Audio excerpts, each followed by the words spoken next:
look at this beauty. You know, come to think of it, hard exterior, slow operating speed, always looks grumpy. You know, that reminds me of... Michael! Adam! Hello everybody, hope you're well. You catch us a few days into a new project that we've took on. There's many reasons why I've took this job on. One of them is that it's only just around the corner from the basement build, so while there's a bit of a hiatus from there, sort of, that's the wrong word for it really, but the tanking's got to be done and the windows, all that sort of stuff. So it needs something just to drop on just in the meantime. Another reason is check out that view. Isn't that something? Beautiful. You can see why the customers bought this place.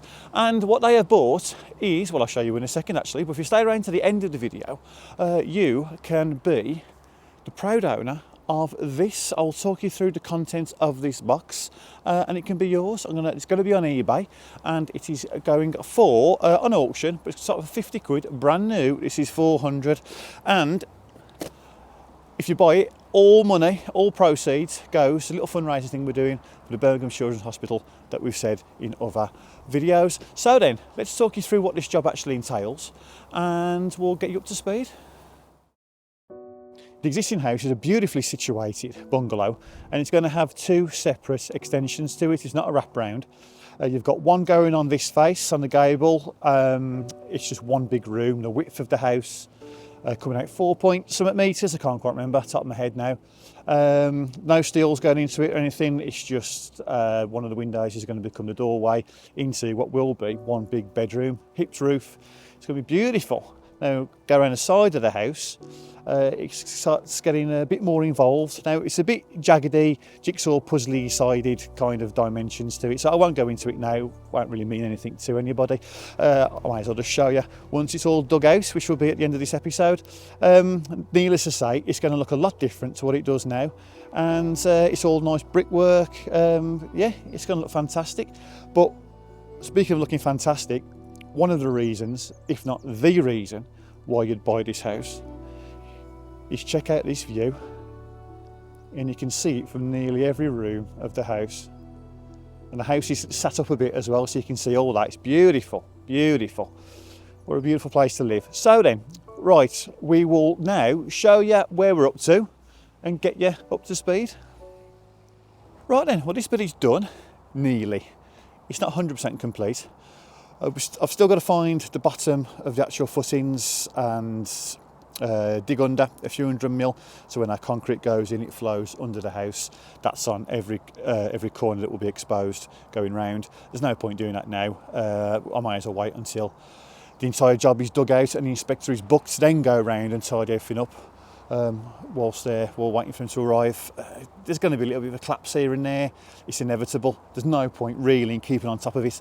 We may as well just, as I say, get the bulk out, get them booked, and then before they turn up, tidy it all up, and then keep it tidy then until the concrete comes, which will hopefully be the following day. But there we go. Now, there was a pond here that the owners inherited, and they were going to get rid of it and get rid of the fish, and they decided no, I won't.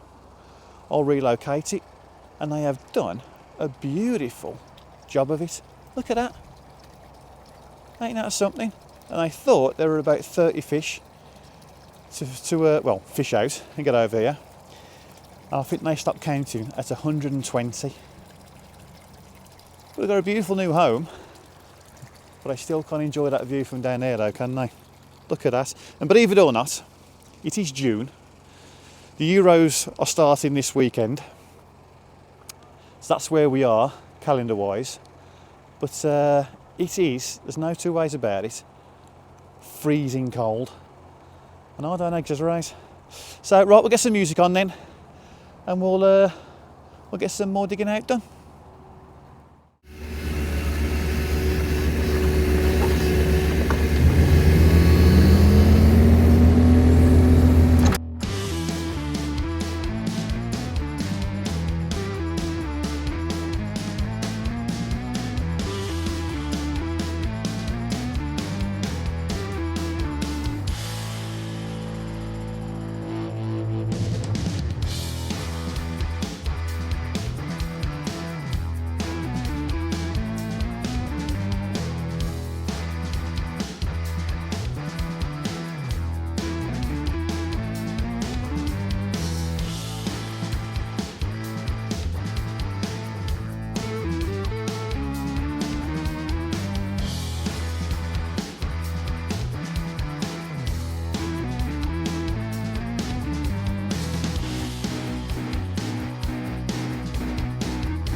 Well, that was an extended musical interlude. Apologies for that. Reasons being that my DJI mics completely stopped working. Didn't get damaged or anything like that, just broke.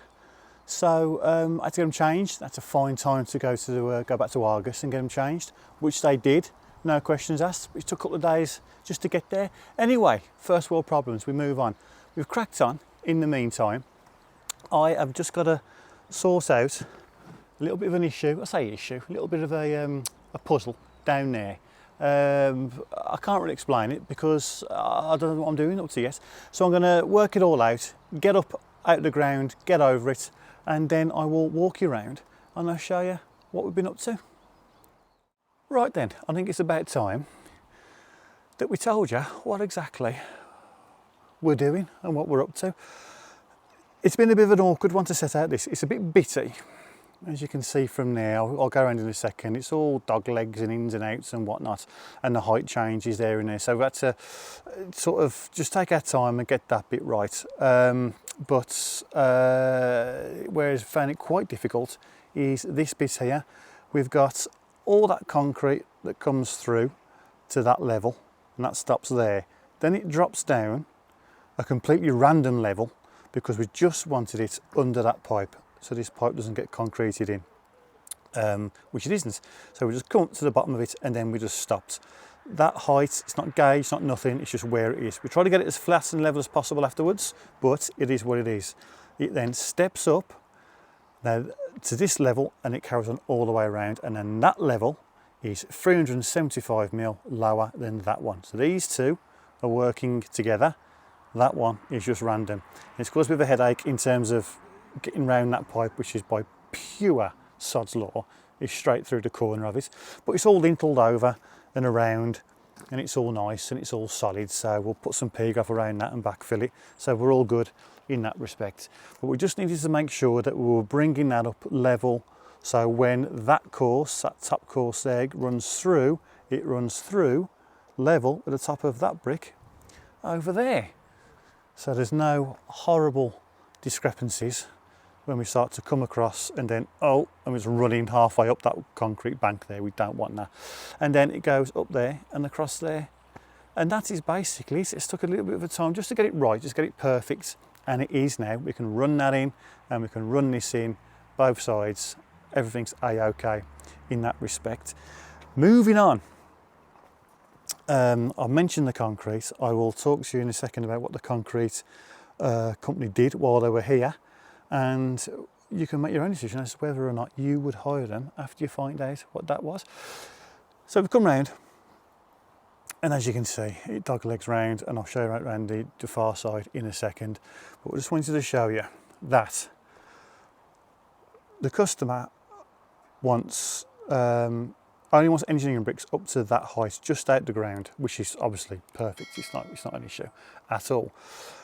The only sort of difference here is that the actual damp level, the damp course level, is all the way up there, because all this obviously used to be a bank and a path and planters and all that sort of stuff, and retaining walls. So it used to be up there. Now we've reduced it down. The customer wants to keep it like this. The idea was that the dry stone walling, which was taken down by the customer and placed very neatly over here. Look at that, beautiful. Speaking of beautiful, I'm going to show you that every single time I can. Yeah, that dry stone wall was here. It was all going to be put back, which is why he kept it so neat over there and made sure it was all right. Now this is down. It's sort of actually this is much better. So it's been kept like this now. This is more or less finished ground level. It's going to change when they do whatever they want to do to it, but in terms of the level, it's there. So we only want to come out the ground as much as we have to with the engineering bricks, and then from that point on, we're going to be using the facing bricks, which I've already started over there. So our damp level is actually not going to follow the house one, because that is now irrelevant because the ground is now gone. So we're going to be putting a new one on not at this level, actually. I'll walk you around here.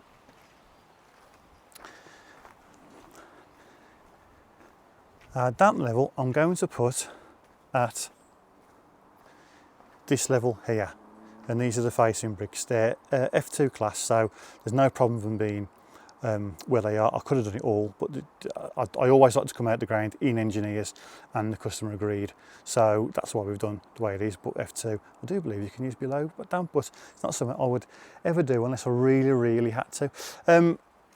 This is our highest point in terms of the ground level, where it comes up into the garage. So that's there. So I've come 2 course out of that, out the ground there, clear, and then across, which brings us to that level. But we don't want that level all the way around. That's a lot. That's quite high engineering bricks, that is. And they're not the nicest of bricks, are they?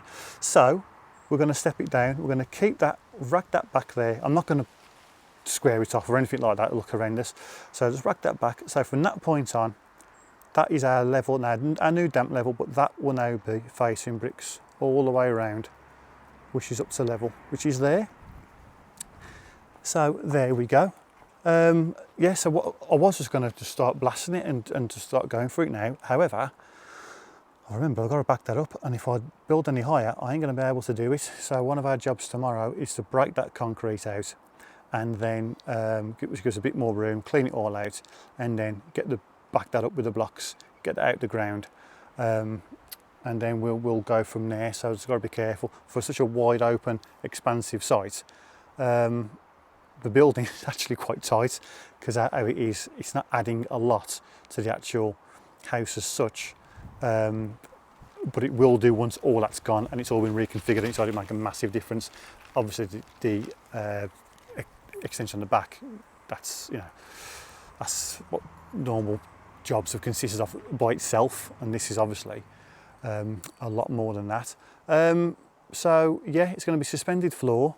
The original house is, the customer wants it kept, so there'll be a timber floor going throughout everywhere, which is Richard's side of this job, and then basically it's my job to actually build it. There's some nice features going in terms of, I think there's 3 corner lintels going in, so there'll be glass right into the corners, I think, on that one, and that one I think around the corner. I'll tell you, where's the drawing? I'll show the drawing later. Yeah, so basically now we're just building it. We're having a compo delivered stroke on picking it up because we're not far away from it. It's a reasonable commute. So we haven't got to worry about the mixer. Hopefully the mixer will not be on site. So we're just picking it up, going for it, and then laying it as fast and as nicely as we can, because as soon as you have that stuff, the time is ticking. So that is basically where we're at. In terms of setting out, just quick, obviously we would like to go for a lot of detail doing this, but it's been a bit of just a stop-start and thinking about it, because we've come over here, we come out, said distance, whatever that is, I forget now. So yeah, square it off there, boom, do 90 degrees, whatever. Then we want this wall to be parallel. We want that wall to be parallel with that, because when the roof comes over, we all want it to be nice and square to that and the way it is and blah, blah, blah. If these don't happen to be square, then so be it. If they're not exactly 90 degrees, it's really important that this wall and the wall that the roofs are going to sit on is square with the house, as it is important with this one down here. Now this is slightly different, this is a hipped roof, so we could really do with all this being, you know, spot on. However, if there's any discrepancies, i.e. if the house is just way out and it's just near impossible to do, don't compromise on this wall being square with that one. So how do we do that then? Measure off 90 degrees, measure it all the way across, boom. We had an issue on this side. Not only do we hit the step footing, as you can see there, then as it goes back in, it actually goes back in further. As you can see there, that's corbelled out, almost like a recessed panel there, and that isn't over there. So then how do we measure that? What do we measure off to get these 2 measurements exactly the same? The customer's working here, by the way. He's doing his own renovations. Well, he's doing his own work inside, so he's chucking all this out. So, you know, relax your thumbs in my direction for that, because it's his house. He can do what the hell he wants. So how do we measure that? Well, we struggled. First off, I set it out wrong because I didn't notice that this stepped in as it does there. Look, I just took whatever that measurement was, took it from underneath, kept it the same, and I was out when I checked it. So what we did, we measured it like we did a rafter. The only straight plane, or the nearest straight plane on here that we could find, is the course that these air bricks are on. So we measured it from the top down diagonally like a rafter to the far side of the brick, and we did it that way. You've got to be careful when you're doing that. You've got to make sure that you're using the right side of the tape. Each one you go to, you're putting it in the same place each time. You know, check, double check. It's not the best way of doing it. Well, in fact, it was in this case, because it was the only way of doing it. It's not the recommended way. You wouldn't do that in any other instance, but we were really struggling to get a set place to take a measurement from. So that's what we did, and it's worked out lovely, and we know it's worked out lovely because that is parallel to that. We then went in our set measurement there, and then we put a line across here all the way down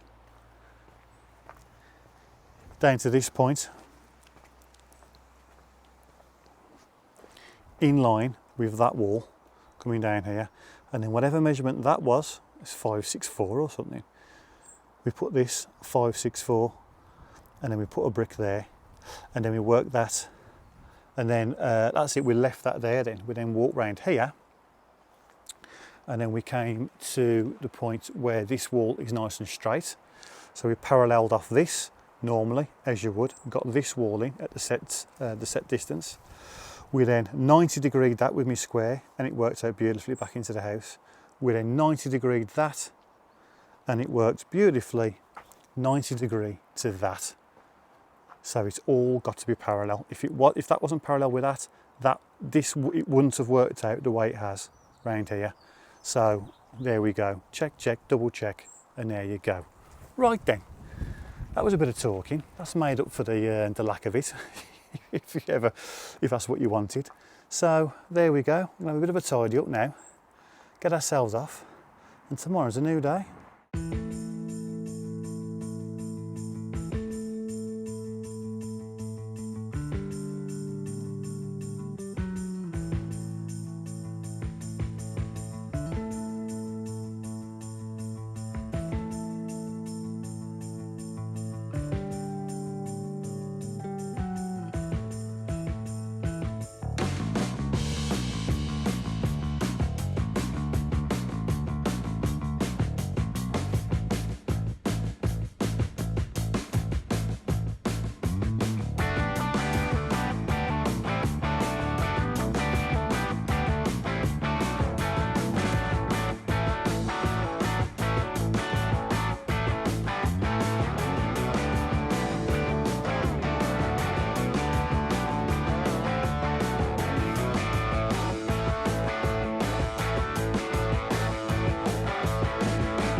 Right then, that's the end of the week.